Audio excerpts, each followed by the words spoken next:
More on today's attacks in the Red Sea and the USS Carney's involvement. Let's bring in former U.S. Central Command spokesperson and retired U.S. Army Colonel Joe Buccino. Joe, you heard Leon Panetta, the former defense secretary, suggest that he would like to see a more muscular response from the administration. Your thoughts?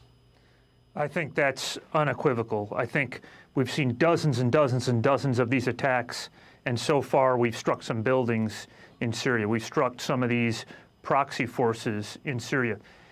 These are things, these buildings, ammo depots, a handful of troops, these are things Iran does not care about.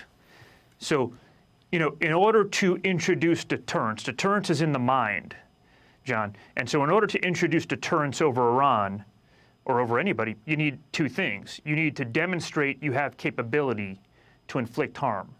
Okay, that's clear. We pushed all these assets, like the USS Carney, into the region. The second thing is your adversary has to understand you have the will to inflict harm, inflict pain. And right now, Iran does not think that this administration has the will to do so, and I think they're probably right.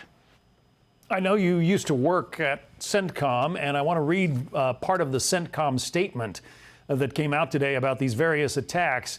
Part of it said, we also have every reason to believe that these attacks, while launched by the Houthis in Yemen, are fully enabled by Iran.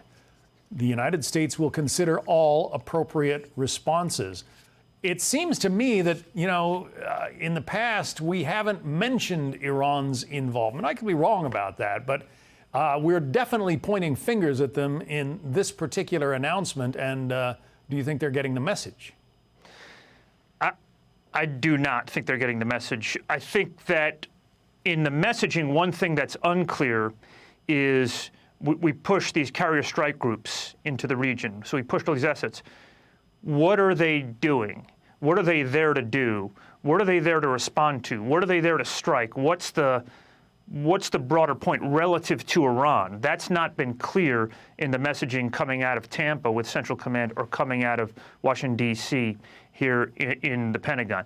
I think, this one goes a step further than the previous statements we've seen, as you've identified, John, mentioning Iran. But I don't know that gets it done. Think about previous times where we have established deterrence over Iran.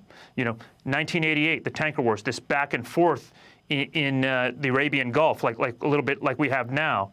We struck, 1988, we struck 2 Iranian oil platforms, and Iran got the message. That put a cap on escalation because that's something that Iran cares about. And then there was the targeting of Qasem Soleimani during the Trump administration. That seemed to send a message as well.